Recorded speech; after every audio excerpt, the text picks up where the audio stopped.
Premier League bosses to hold talks with FIFA over ban fears. Premier League bosses will hold talks with FIFA amid fears that Wolves and Newcastle could lose key players when domestic action returns next weekend. Wolves striker Raul Jimenez did not travel for Mexico's World Cup qualifiers against Jamaica, Costa Rica and Panama due to red list quarantine rules, which also prevented Newcastle midfielder Miguel Almiron from linking up with Paraguay. Anyone returning to the UK from those territories must isolate in a hotel for 10 days.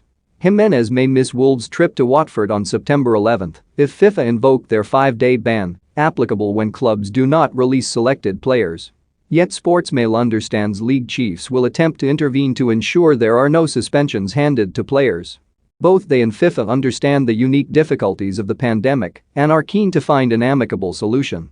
The clubs argue that the risk of releasing players was too great.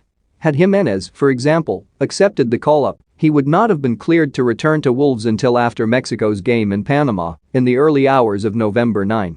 The 30-year-old would then be required to serve 10 days hotel quarantine and miss at least 3 matches at Watford next Saturday, at home to Brentford on September 18, and against Tottenham in the Carabao Cup on September 22.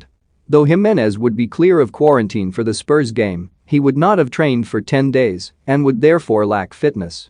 In this context, missing a single game at Watford while avoiding quarantine is the lesser of two evils. The Premier League chief executive, Richard Masters, said, "Premier League clubs have always supported their players' desires to represent their countries. This is a matter of pride for all concerned." However, clubs have reluctantly but rightly come to the conclusion that it would be entirely unreasonable to release players under these new circumstances. "We understand the challenges that exist in the international match calendar and remain open to workable solutions."